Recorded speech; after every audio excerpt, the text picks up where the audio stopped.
This is Bible Academy. We are in Luke chapter 2. We'll begin in verse 33 in just a moment. But before we get started, as always, let's make sure that we have confessed our known sins and are allowing the Spirit of God to control us. Let's pray.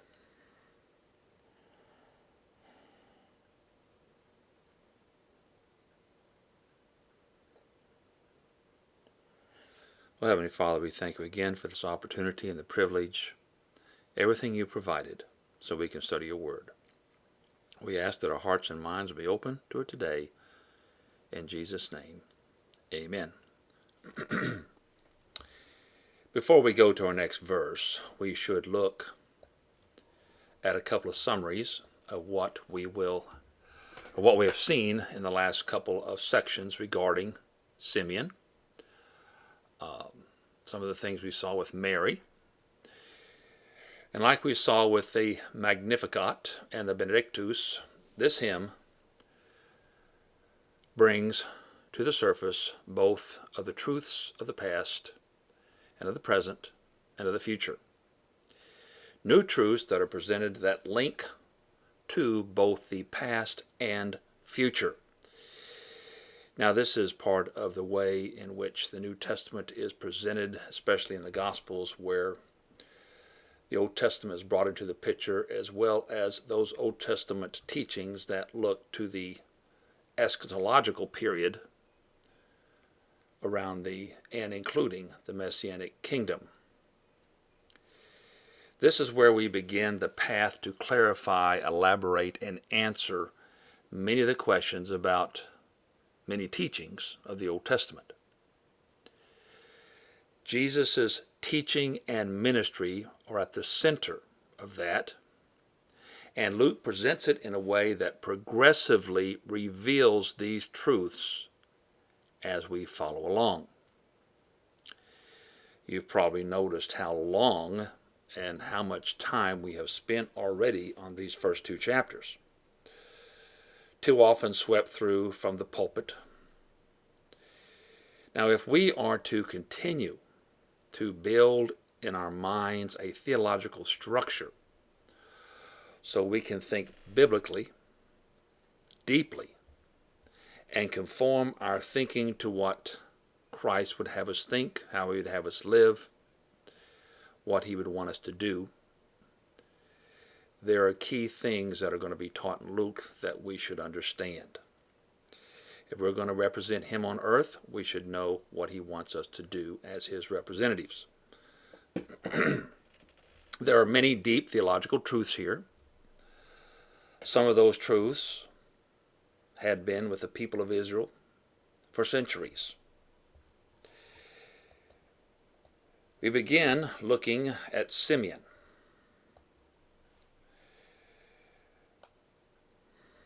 Let's talk about Simeon under some points. Simeon was a righteous and devout man, a lawkeeper, one who obeyed God, feared God, and was devoted to God. 2.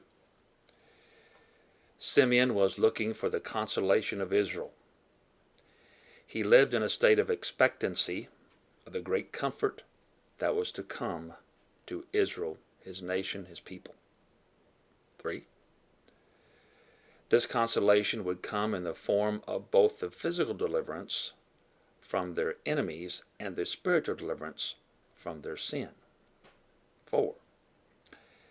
The Holy Spirit came upon Simeon to empower him to speak for God regarding the child. 5. We are to understand that the Spirit had revealed to him that before he died, he would see the Lord's or God's Christ. 6. By the Spirit's leading, he goes to the temple, where he meets with Joseph, Mary, and the child. 7. They were there to fulfill the customs of the law. 8. Simeon takes the child into his arms, praises God, and begins a prophetic prayer. This prayer is known as the Nunc Dimittis. Let's take some points on it.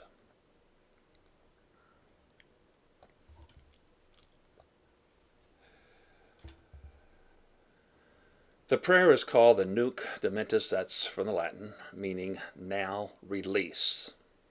First two words in this verse. Now that Simeon has seen the Lord's Christ, the one who would bring the consolation of Israel, he was ready for his death as it had been revealed to him. 3. He addressed God as despotes, the Lord Master over him, him being the doulos, the bondservant. 4. This release would come in peace, a satisfying peace, knowing one's final mission for God was completed. 5. The reason he was ready to be released is because he had seen God's salvation, the one who would bring salvation to the world. 6. The salvation is viewed by the people of Israel as both physical deliverance and spiritual deliverance. They didn't separate the two. 7. However, this salvation is not just for Israel, but it was prepared for all peoples, Jew, Gentile, the entire human race. 8.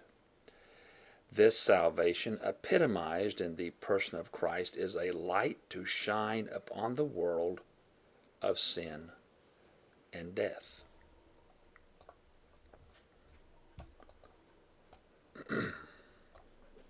Point 9.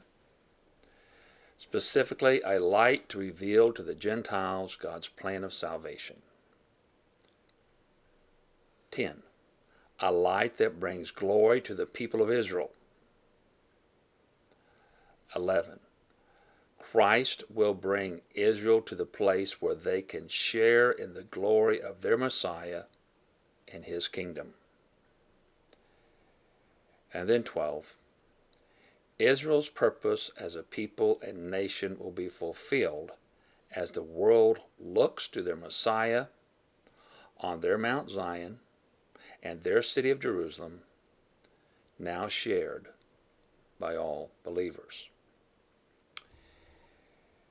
We continue in verse 33 with Mary and Joseph's response to these things, and then we will continue on with more of Simeon's words.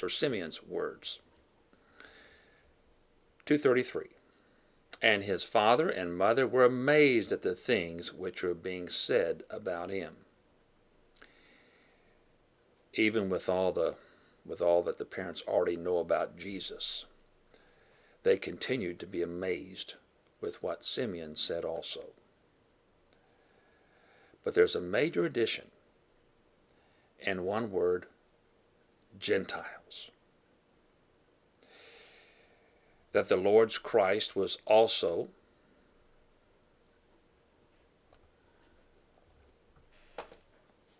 to be a light in the sense of revealing himself to the Gentiles.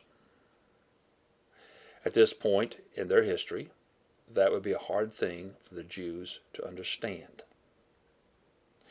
It is no longer to be just Israel. So also the Gentiles are going to be brought in to share those blessings.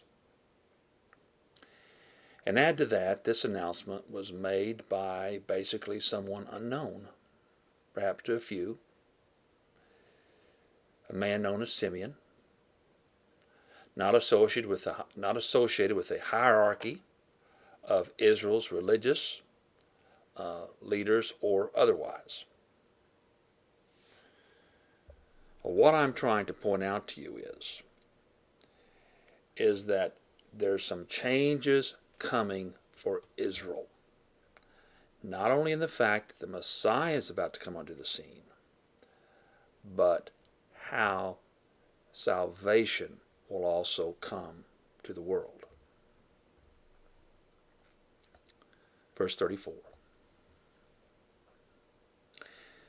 Then Simeon blessed them and said to Mary, his mother, Behold, this one, referring to the child, is appointed for the fall and rise of many in Israel, and for a sign to be opposed. Now this continues into the next verse, but I'm just going to hold off on that for a moment. So after asking for God's blessing on the parents, Simeon speaks to Mary. So this is directed toward Mary. And said to Mary. He blesses all of them and speaks to Mary. Why not speak to Joseph? Probably because he would die before he got to witness the things that Mary's going to see. So this is preparing her to see something that she will see in the future. It'd be interesting to see what Joseph thought about this, but I'm sure he's interested. So these words that follow would be more appropriate towards her. He begins by saying, Behold, that's the word to listen up.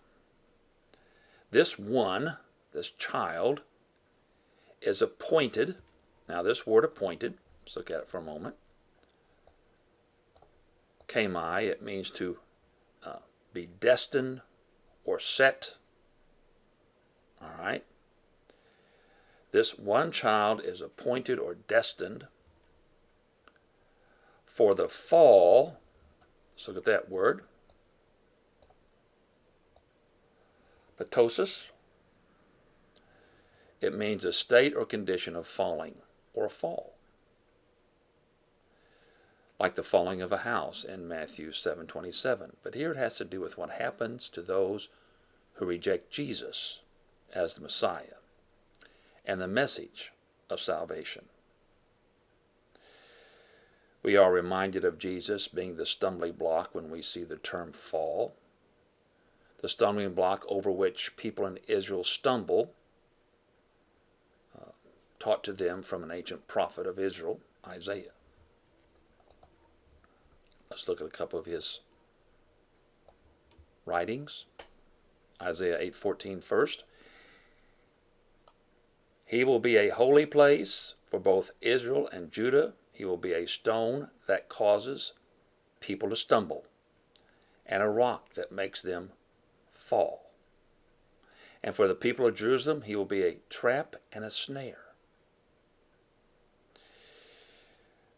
Isaiah 28:16. So this is what the sovereign Lord says.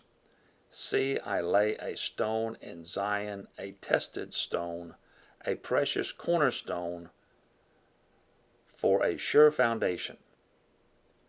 The one who relies on it will never be stricken with panic.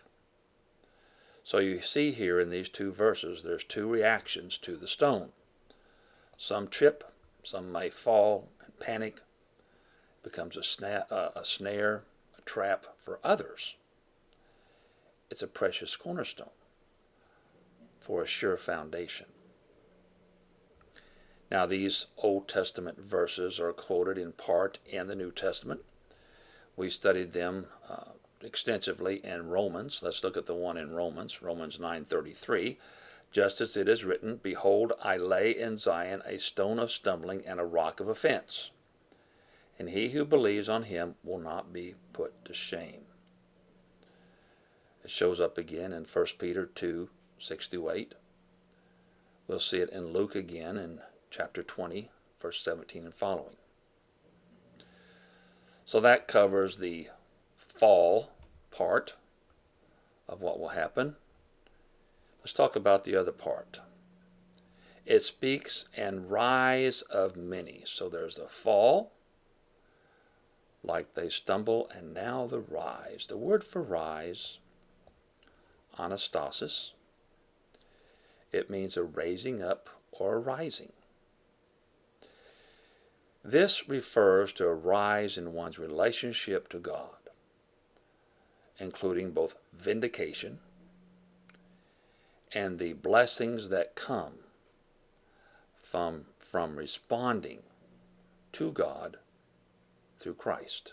The great privileges, rewards, the salvation package that comes in the kingdom. Now, we've talked about the rise and fall of many.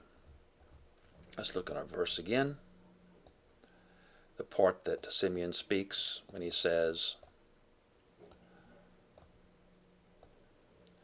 "Behold, this one child is appointed for the rise and fall of many in Israel."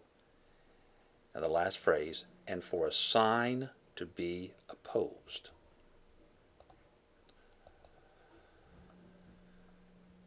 The sign opposed. Basically, the word for opposed, antilego, speaking against, is the basic idea. It also broadens to mean things like dispute, go against, or contest. Jesus would be a sign from God pointing to salvation, and he is contested for that. He is spoken against. He is opposed. Now remember, this is to Mary. So this gives her some insight as to how the world will accept her child. Now the sentence continues after we see a sign opposed in verse 35, but notice the parenthetical phrase, "And a sword will pierce even your own soul," that's addressed to Mary, "so that thoughts from many hearts may be revealed." Now the first line is parenthetical. It points something to Mary. What will happen with the people of the nation overflows into her life. The larger point about the nation continues with the second half of this verse, which gives the result of the rise and fall of many, and the contention Jesus brings. Let's first look at the parenthetical statement and how it affects Mary. So understand, on a general sense, people are going to rise and fall. Jesus is a point of contention. But now we're going to get a personal note in here as a parenthesis for Mary, and it's quite strong. "And a sword will pierce even your own self." That's the word people often translate soul, the inner self. The word for sword, something we need to look at. Rhomphaia. The rhomphaia was a large broadsword, double-edged. It's big. It's like you'd see them swing with two hands. Heavy, devastating if you're strong enough to swing it effectively. The sword is quite a figure here to be used, but it brings the picture here of pain and even death. The use of sword pictures rather dramatically the deep effect that will come upon Mary. And then it says, the word I translated, suke, your own self. It's going to hit you deeply, personally, within you. Great pain, anguish, and heartache is going to come to Mary. She will live to see it and experience. Mary will feel the deepest inner pain at the rejection of her son by so many. That, so many reject him that he becomes the source or cause of much division in the nation, leading up to his crucifixion. And I should add that this does not happen all at once. She saw the opposition early in his ministry. as it grew, as it intensified over the years. Though the threats came early in his ministry, she would probably realize that this is not going to end well, if you know what I mean. Now let's go back and look at this without the parenthetical statement. I'm going to underline it to point out what we need to see.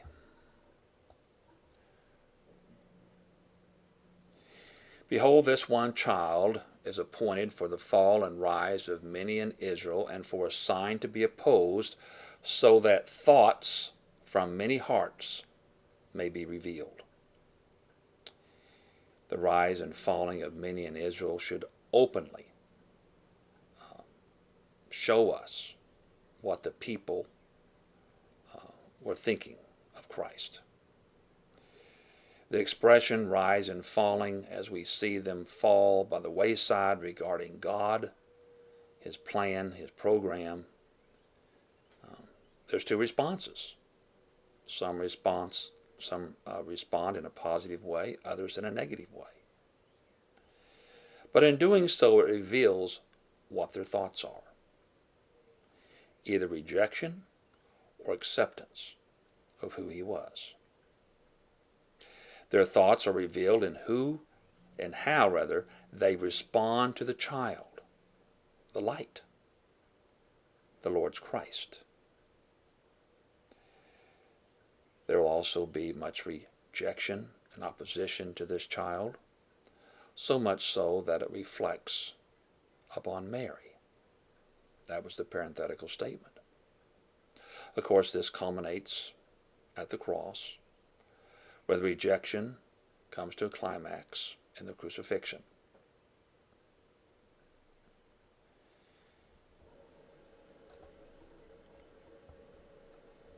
Now, there's a great deal of revelation here that we've seen from Simeon about Jesus. So again, we need to look at a summary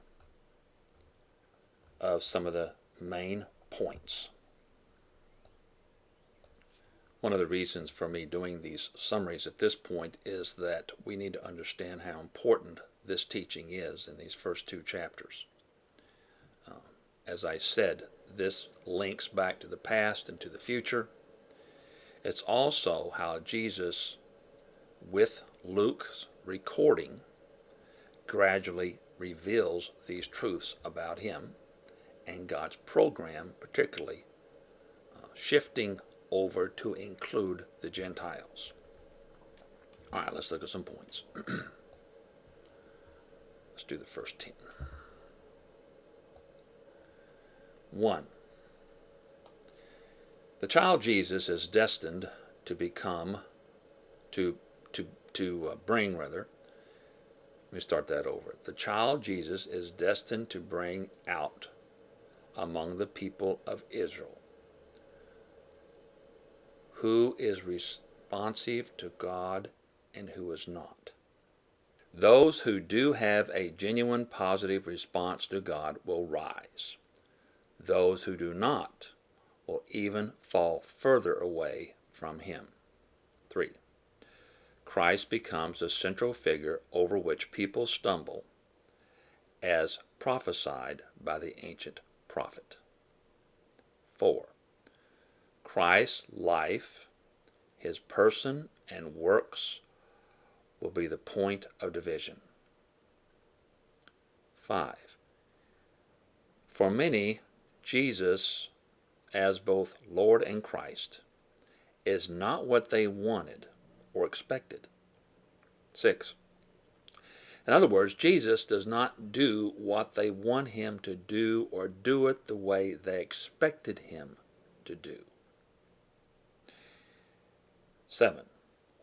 This brings out the critics, and especially from the religious crowd.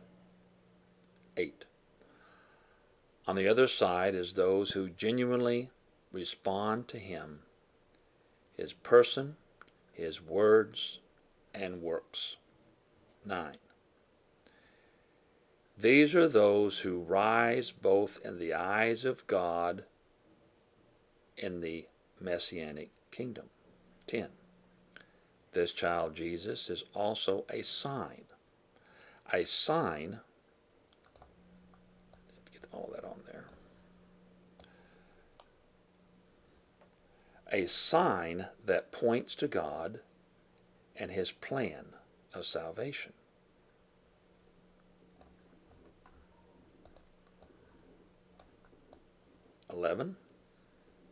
As such, he is opposed and becomes a point of contention for many.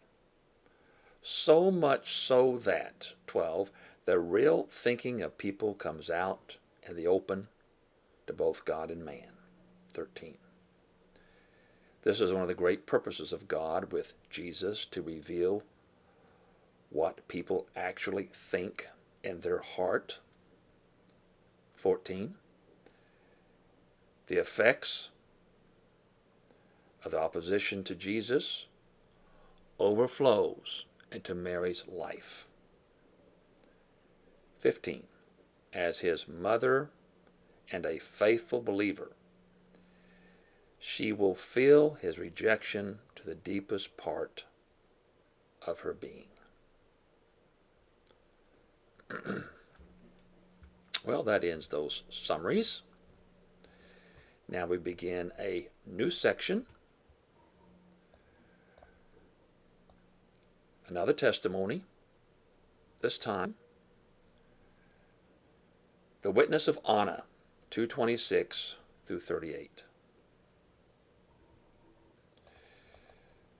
We begin with verse 36. There was also a prophetess, Anna, the daughter of Phanuel of the tribe of Asher. She was advanced in many days, she's old, having lived with her husband 7 years from her virginity. Let's talk about the word prophetess. She was gifted from God to proclaim things from God as God gave her insight. Her name is Anna, equivalent to the Hebrew word Hannah, 1 Samuel 1:2. Phanuel is equivalent to Penuel, meaning the face of God. We see that name come up a couple times, or the term come up a couple times. 1 Chronicles 4:4 and 8:25. It says he's of the tribe of Asher, one of the 10 northern tribes. And she's described, let's just put this part up here. She had advanced in many days, the idea is of years, having lived with her husband 7 years from her virginity. Now that's basically a more literal translation. That is from the point of when she got married. So this is to say that she was old. She lived many years, devoted to God. She was only married for 7 years. And then we go on in verse 37. And then, as a widow, up to 84 years. She never left the temple, worshiping with fasting and prayer night and day. Let's talk about this first phrase because it has the potential to be interpreted a couple different ways. The first phrase, and then as a widow up to 84 years. Now, this can be taken as living 84 years past her 7 years of marriage. Or some take it to mean that she lived to age 84. Now I take it as living 84 years since her 7 years of marriage. So this tells us, when you add the numbers, she was only married for 7 years, then went on to live 84 more years. Now, she was married at the early age of 14, as was not unusual. She'd have been well over 100, perhaps 105, or even older. So she was special in many ways. it's noted that she never left the temple.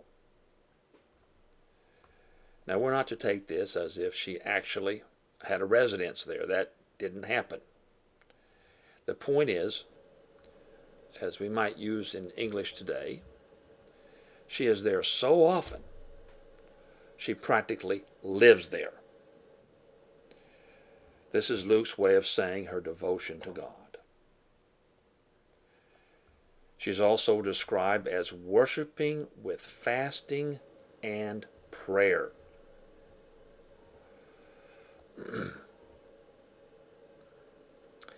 She limited her eating and perhaps even drinking to spend the time serving God in prayer.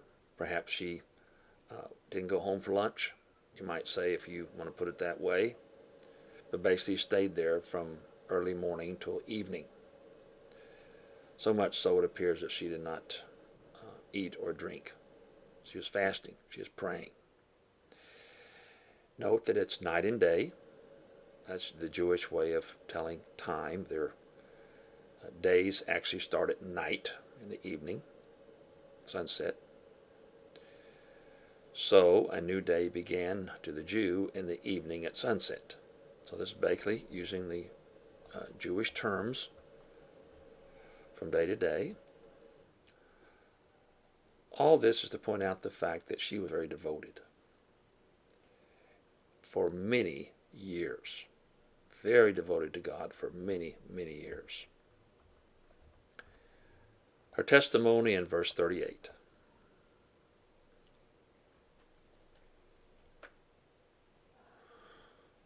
Luke 2:38. At that hour, a phrase that can mean at that moment, she came up praising God and was declaring concerning him to all those who were looking for the redemption of Jerusalem. Now remember, it's already been said that she's a prophetess. So this is a word from God. She does two things when she saw the child Jesus. She came up, assuming near both Joseph and Mary and the baby Jesus. She came up praising God.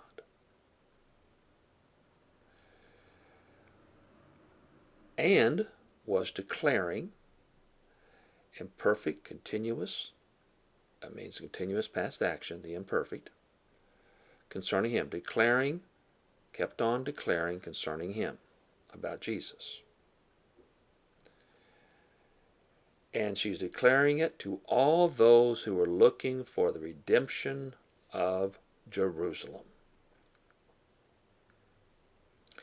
This reminds us again that there were believers who were of the remnant, small as it was. It says who were looking for the redemption.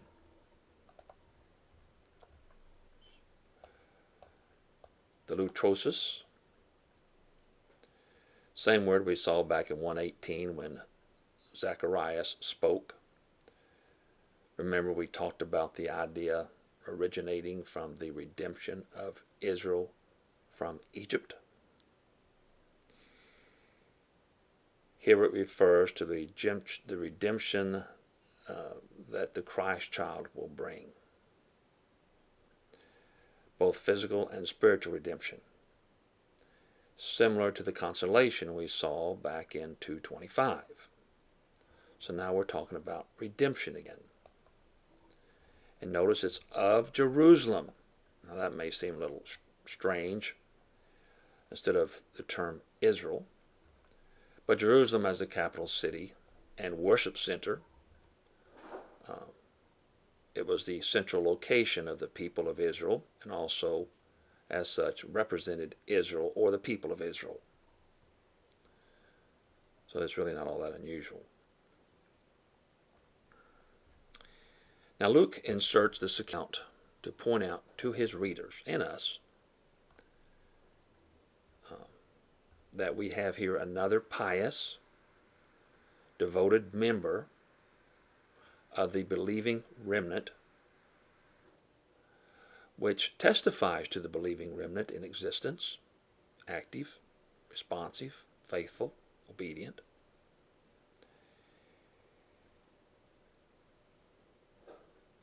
As well as pointing out who this baby Jesus is, the one who's expected to do great things for Israel.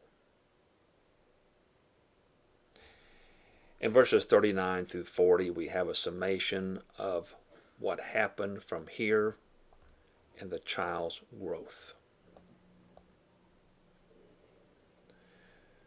So when they had performed everything according to the law of the Lord, they returned to Galilee, to their own city of Nazareth.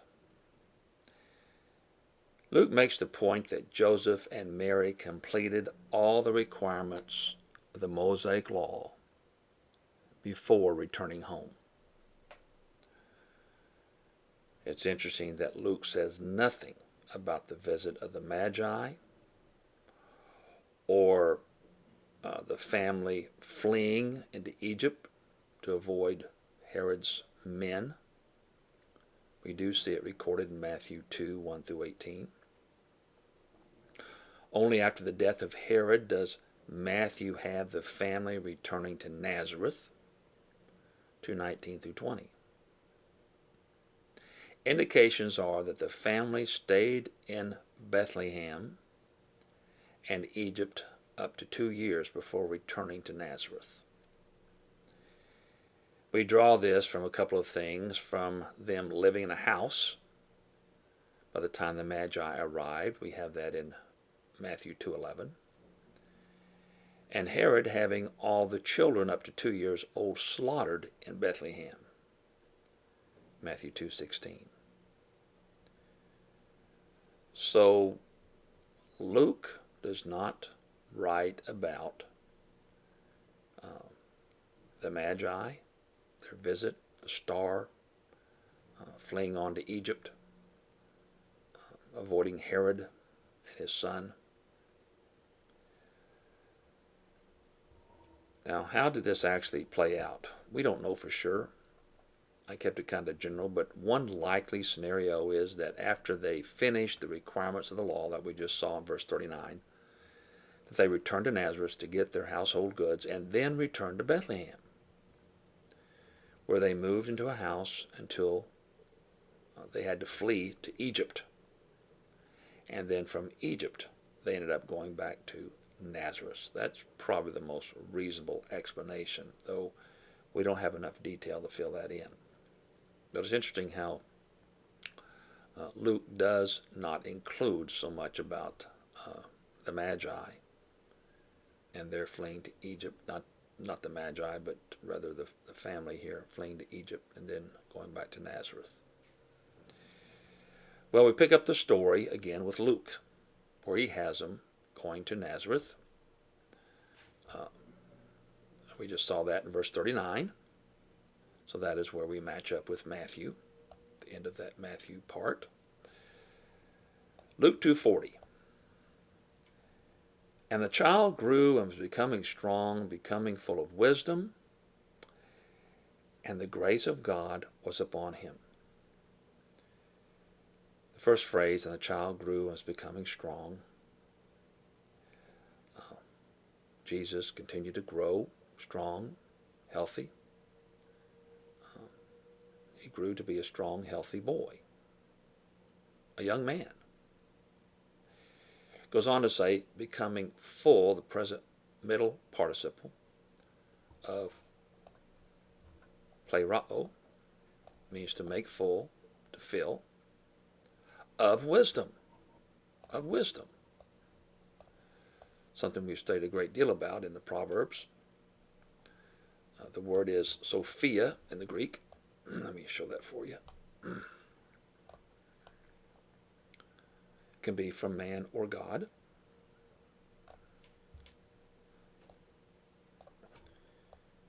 Here the wisdom is from God.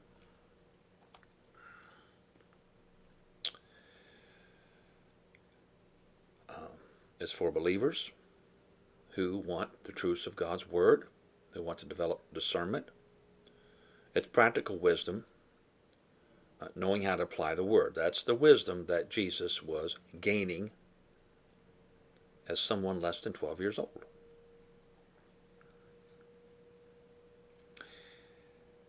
Like any human would, Jesus had to learn the truths of God. Jesus did so as he matured. The verse continues, and the grace of God was upon him. God the Father showed favor upon Jesus as we would expect. This growing to maturity, both physically and spiritually, should be taken as happening already before he reaches age 12, because that's the next significant time in Jesus' life, when he turns 12. In comparison to John who became the Baptist, it says about him who grew and became strong in spirit. We have Jesus here growing strong, full of wisdom, with God's favor upon him. Again, we see the superiority of the description of Jesus even as a youth. Now, we've seen several testimonies about Jesus before and after his birth. Recall the words of Elizabeth when she first saw Mary pregnant. Mary, when she got the words to say. The shepherds, when they heard about the child being born. Simeon, and the woman afterwards, the prophetess Anna. The salvation message is that it's come for all people, both Jew and Gentile. Jesus is described as a light for revelation to the Gentiles and for glory to Israel. The redemption of Jerusalem has come.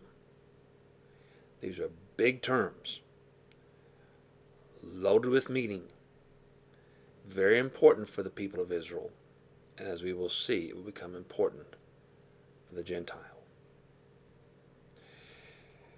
As we just kind of look at what Simeon and Anna said, they spoke in victorious terms about Jesus, but also they brought out some foreboding terms. The human race will divide over him, some falling from God and some rising to God. There will be opposition, deep opposition. And Mary, Jesus' mother, will suffer deep pain regarding her child. Well, this brings us to the next account of Jesus, while he's still young, 12 years old. Let's look at the translation that we've just studied, 236 through 40.